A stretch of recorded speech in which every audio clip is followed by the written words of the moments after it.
Hey, how's it going, everyone? So in today's video, I'm going to be talking about how you guys conduct sales calls, right? Because if you guys are getting leads on Facebook and all of that, but you guys don't know how to convert them, then that's a problem, right? Because then you guys are pretty much just sinking in a ship because you guys are burning money, but you guys are not converting money, right?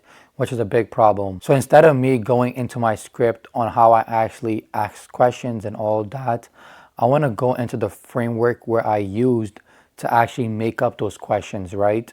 So the way how the framework works is 5 key elements that each script should have, right? And the reason why I want to go to these frameworks because I see a lot of people in different countries, it could be in the US or overseas, is that they're asking the right questions, but they don't know how to say it right. So it could be tonality, setting different questions that actually have the customer open to you, right? Rather you trying to qualify them, push them through the sale process, and then be like, hey, give me a credit card. Like, no, like they're gonna hang up on you, right? So with this framework, they would be able to have the customer open up to them. And even if it's someone that's living in America and he never done sales, this is the framework that all these sales teams, sales companies that they focus on based on those 5 metrics. Once you guys have that down, you could just implement those 5 frameworks into your sales process and you guys will succeed. When you're going through these frameworks, you're like, oh, I already know this, right? Ask yourself this question. If you know this, are you doing it? And if you are doing it, how frequently are you doing it?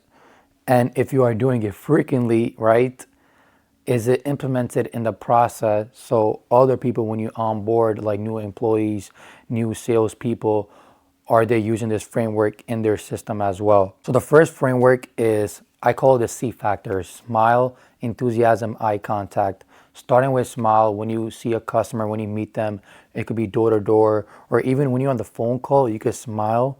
And what that does is it actually creates a different tonality when you're talking to the customer. Rather, you're in a serious voice, your voice is monotone, and you're just going straight without any tonality switches, right? Because when you're smiling, the customer actually opens up to you. They lower their guard because they see you as a person that generally wants to help them. Rather, you're serious and you just have no confidence because when you're not smiling, the customer might not take you serious. And also, like, he might think that you're just trying to sell them, which is obviously a bad thing, right? Because we want the customer to ask us question, right? How we can help them, because you should be putting yourself in this mentality that they need you more than you need them. And once you have the mentality, you guys will be good. The next is enthusiasm. If you're not confident about your service, you should quit that job or you should quit that business and start something that you could actually trust, that you know, hey, it works, right? Let's say you're starting a business. What you want to do to build that confidence is you could go to people and be like, hey, I'll do your service for free. Because that's what I did in the beginning. I didn't know what to do, so I'm like, okay, I'm gonna go to the different businesses. I'm gonna offer them free services. I started my mom. I saw different results, and I'm like, okay, this stuff works, right? That's how I got the enthusiasm. Now when I talk to these business people, I'm like, this stuff works. I did it. I did it for multiple people. I did it for myself. It works, right? So being able to have enthusiasm, because if you're quiet and if you're not enthusiastic about your product, they won't buy because you're not happy, you're not showing that. And the one question I ask myself is, if you had your own service, would you stay with your service for a year, 3 years, 4 years? And if you did have your service, at what point in your life you would buy that service? When you had $0, when you had $1 million, at what point you would buy this thing, right? So that way now that helps you get your avatar, right? Because you're like, okay, these are the qualities.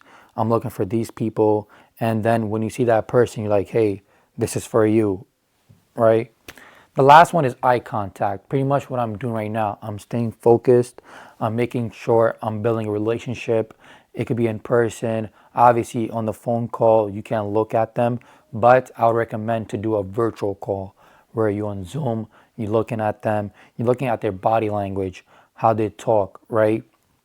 Because if you're talking to them and they're in a rush, you should talk fast as well. If they're laid back, you're gonna talk slow, like, pretty much what I did here. I just went back, I'm settled, and I could go back into it. So you guys need to look at these stuff because this is the stuff that actually converts sales, not just looking at a script and just going straight by answering those questions, because then they just look at like you're just reading off something, rather building a connection, building rapport with them. So that's how the C factors actually helps you with that. The second framework, it's volume, volume, volume, volume. Now, you could have volume, but if you're not tracking, that's that's bad, right? And the reason how it's bad is because you just keep doing the same stuff, but you're not changing anything. So you're not improving. You're staying at the same spot, right? So in the beginning, what you wanna do to get better at it is you could work for a company, because the best part of a company is, right, is you could go to the highest salesperson, the one that's really successful and that's making the most sales. You go to him, you see what he's doing, you copy him, then you put it into your own style. And that's what I did. And then if they're going with you when doing these sales calls, like they'll tell you right away. It's funny because when I was knocking on the door the first time, it was like a cop knock. It was like ding, ding, ding. And my employee was like, hey, don't do that. I was confused. He was like, oh, they might think you're a cop, right? So he was like, instead, you want to 2 knocks, you stop and you knock again, right? So there's different things.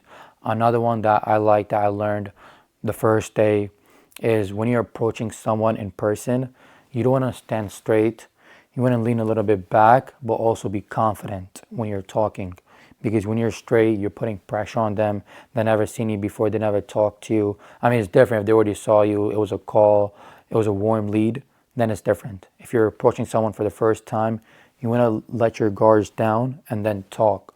Build that connection, right? And then if you have your own business, what I recommend to do is anytime you guys do a sales call, if you guys even go in person, record that call, because what you could do afterwards is you go through that call, you see where the customer was less hesitant, what did you say, how are they talking, right? Were you building rapport with them in the beginning? Were you making that connection, or did you go straight into it? Then you go back and then fix it, and then you try again. You go back again, try again. So that's how you get better when you're doing sales by yourself and looking through different YouTube videos, reading books, pretty much doing all that and then implementing. So it's not good to read a book and then do sales, but you guys want to do sales, mess up, read the book, apply, do it again. Because that's how you get better in sales, when focusing on volume, but also tracking, which is the main thing. The third framework is indifference. So when you're being indifferent, what I mean by that is be the opposite of a salesperson, right? So a typical salesperson, what they do is they go straight to the pitch. They're like, hey, my name is Ali. I'm from XYZ company. We do this, do X. Stop. Like, you just sound so salesy. Rather saying, hey, my name is Ali. They just sent me over because I just heard a lot of people are having issues. You guys do have XYZ company. If you're doing door to door, if you're going in person, like, hey, is this Matthew? Like if you're doing B2B, because you could see the person's information, whoever owns the business before, right? So finding information prior to the call, it seems more of like a warm lead, which you kind of know them, but you actually do information on them and then you kind of connect with them. Also with indifference, you guys could focus on talking less and listening more, right? My boss, he always told me that you have 2 ears and 1 mouth for a reason, right? You want to listen more, you want to talk less. Because I noticed that when even myself, right, sometimes like the customer's interested and I just like, oh, like we do this, we do that. And at the end, he was like, actually, I need to talk to my wife. I'm like, what? I'm like, he was so interested and he's not buying. Like, he literally hit all these pain points. But what I did was, on my part, was I was just talking and talking. So he just got a little iffy and he felt that I was just pushing it too much and he just kind of backed off. And it's the same thing when you're meeting new people, right? Let's say if I'm talking to a girl and I'm just keep talking and talking and talking, and I'm like, hey, I want you and all of that. What they tend to do, they tend to back off, right? But now if you're super indifferent, be like, oh, like I don't care, I don't do that. Now they want you more, right? So these frameworks, it works in business, it works in life. Anything you guys do with communication, building relationships, these frameworks will always be there. The fourth one is bonuses. So with bonuses is you guys could always stack on what you guys are selling. So let's say if I'm selling marketing services, I could say, hey, for the next 3 months, I'm actually doing one-on-one coaching, which I charge $2,000 per month for. After those 3 months, if you guys want to continue, it'll just be that $2,000. So adding free value before and overstacking on what you guys are offering seems like a better fit because not a lot of companies are doing that. So when you're overstacking, that's how they seems like, oh, like it's only $2,000 a month and I'm getting this, this, and this. And then they're like, okay, awesome. I like the service. Let's move forward. And the last one is scarcity and urgency. So you could actually combine those two. So urgency plays in time, right? So a limit amount of time, and scarcity is a limit amount of items. That's how they both work. And you could say, hey, with this group only, you guys will be working with the top dogs in the game. They're making like 50K per month. And if you guys don't sign up today, you will lose that group. And then there's a new group next week, which we can't guarantee if they'll be good as well. And then for scarcity, you could say, hey, we only work with 2 clients per area, meaning per city. So if you guys don't work with us today, or if you guys don't move forward, there's a chance where we might not be able to take you maybe even for a year. So if you do think it's a fit, talk to someone that's a decision maker, or if you are the decision maker, make your decisions today. So now they're like, okay, I can't lose this, I can't lose that. Let me just sign up and let me just see how this works. So when you're combining all these frameworks, just keep in mind of everything. And that's how you guys get better in sales. And then all I say is focus on repetition, because it's just one quote, right, that I follow always is volume negates luck. So the more volume you guys do into anything, luck, it won't be in the equation anymore, right? So if you guys like these 5 frameworks and you guys want more stuff like this, I'm going to be making a video tomorrow, more on my script. And I'm going to also be focusing on objections in the next video. So if you don't want to miss another video, subscribe so you guys could get the notification.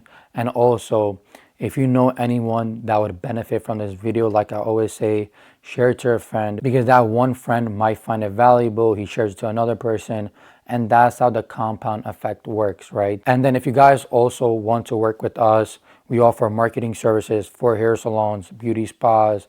And if you guys just want to learn more about sales or any advice from me, be sure to follow me on Instagram at Ali Media _5. Until next time, peace out.